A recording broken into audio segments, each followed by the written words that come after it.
Hello, everyone. This is Kelly Covert, and I'd like to welcome you to another At Home with Symphoria. Today, we're sitting down with Principal Clarinetist Allan Kolsky, and we're going to be talking about Mendelssohn Symphony No. 3. Hi, Allan. How are you today? I'm great, Kelly. How are you doing? I am so good, and we're sitting down to this to do the recording just after we finished our first Masterworks concert, which I don't know about you. It was like the weirdest and most wonderful concert I feel like I've ever done. It's definitely the most unusual performance of Beethoven 7 I've ever experienced. But For sure. we did it. We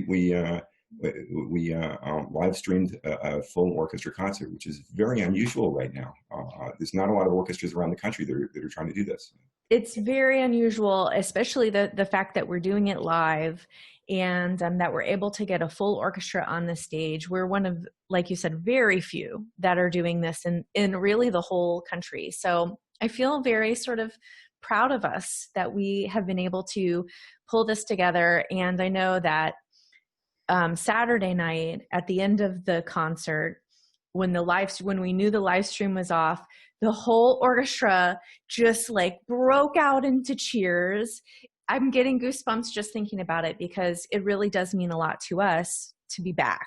How did it feel for you? It's very exciting. It was a little disconcerting at the beginning when we went to the first rehearsal.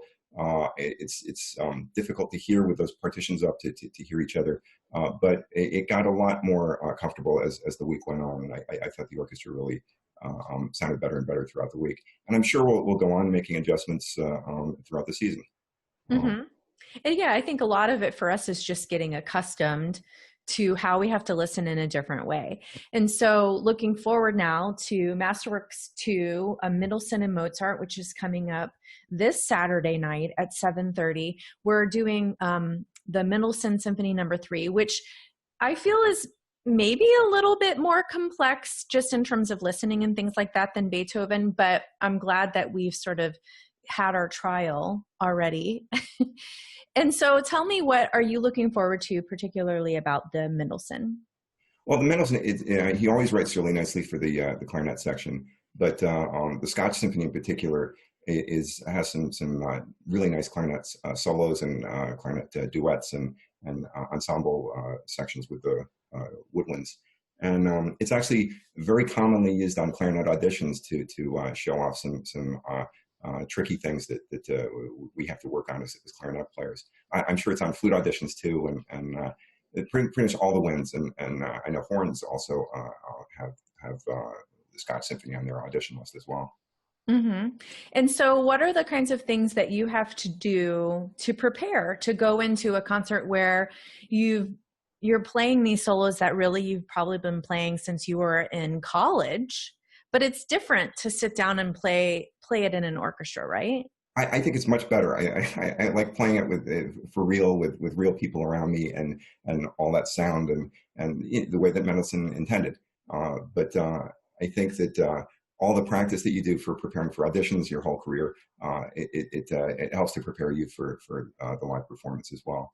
Mm-hmm. Sitting down for practicing for the actual live performance, I'll study the score. I'll listen to different recordings and see how different people have interpreted it. Just remind myself what some of the different options might be.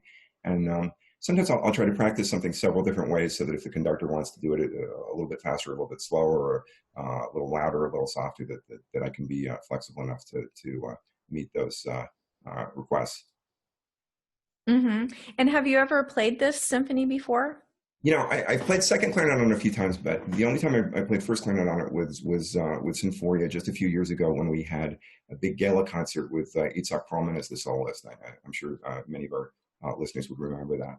Mm-hmm. Great concert, a very memorable concert. But I also really enjoyed it because I got to play the Scotch Symphony. Yeah.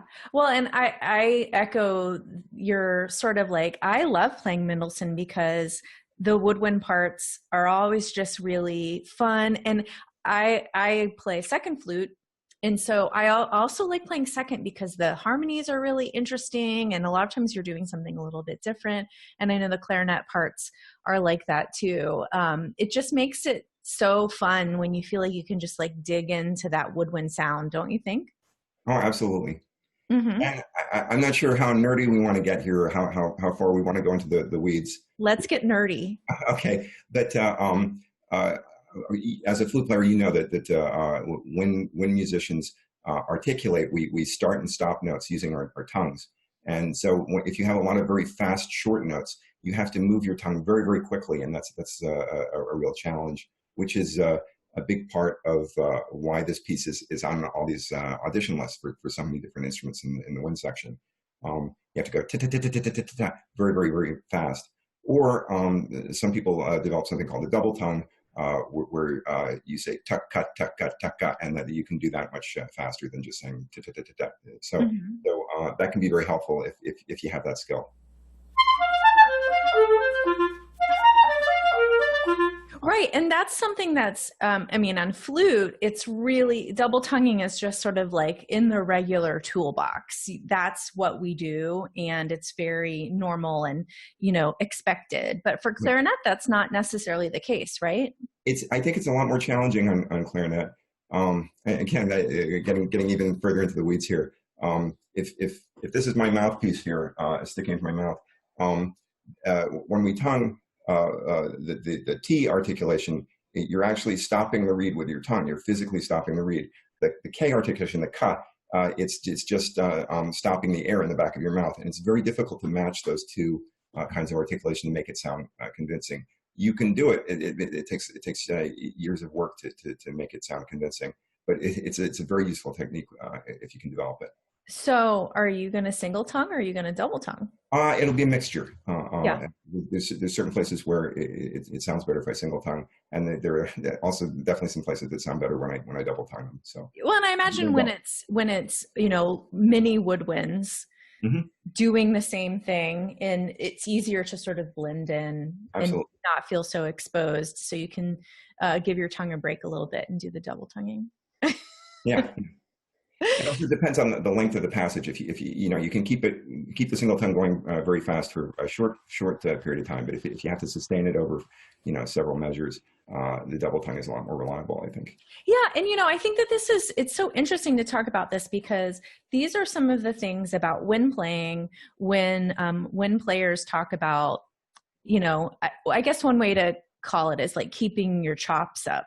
It's really muscular endurance to be able to do this for a certain amount of time or at a certain speed. And so oftentimes I think people think that as musicians, play longer and longer, that they don't necessarily have to practice as much, but that's not the case, right? Not at all. No, you have to keep in physical conditioning. And it's a little bit like, sprinting versus long distance running or whatever. You're using different kinds of muscles to sustain that effort over a longer period of time. Mm-hmm. You have to be in good condition to do that. 100%. And just the muscles we're using are very small. Yeah. We're athletes with the small muscles. Yeah. Yes, exactly. I like to think of it like that. Well, do you have a particular movement that you like best of this piece? They're all beautiful. It's a beautiful, beautiful piece of music. The biggest clarinet solos are in the first movement. We kind of double the violins. There's a long, slow introduction, and then this fast section starts with the clarinet in the low register doubling the violin section, playing the melody.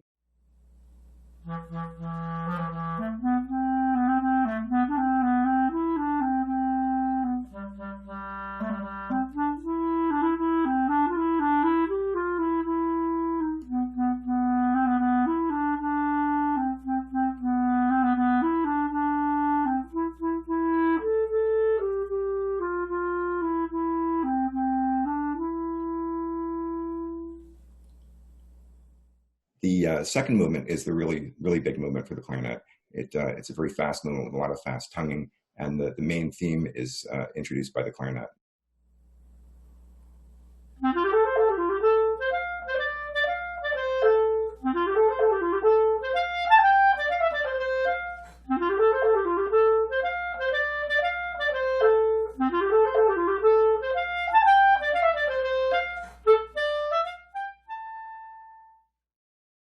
The slow movement is beautiful. There are some great moments for all the winds, and there's a short little duet for the two clarinets that's fun to play.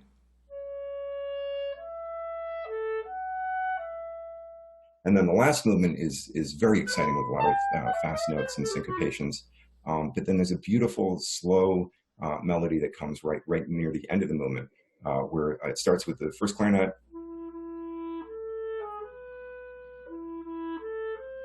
Then John Friedrichs will join in with the other clarinet part, and the two clarinets play together. Finally, Rachel Koth will join in on principal bassoon, and the clarinet and bassoon need to match each other in terms of tuning and balance and phrasing and style. Mm-hmm. Well, I'm sure that all of the woodwinds will sound amazing, if I do say so myself. Yeah, it's a great piece, and I'm so excited to bring this to everyone via the live stream. Still no in-person audiences for us for this concert, but we hope that everyone will tune in. You can get your tickets at experiencesymphoria.org, and this is Mendelssohn and Mozart. And, I want to make sure that I get the date exactly right, because I'm afraid that I might not. Yes, it's October 24th, Saturday at 7:30 p.m. So please join us for this. It's going to be a wonderful concert. And we will also have Sarah Davis Buchner here playing a Mozart piano concerto. And it's just going to be fantastic. So Allan, thanks so much. You better get back to practicing now. I better. And we'll see everyone soon. Take care. You too.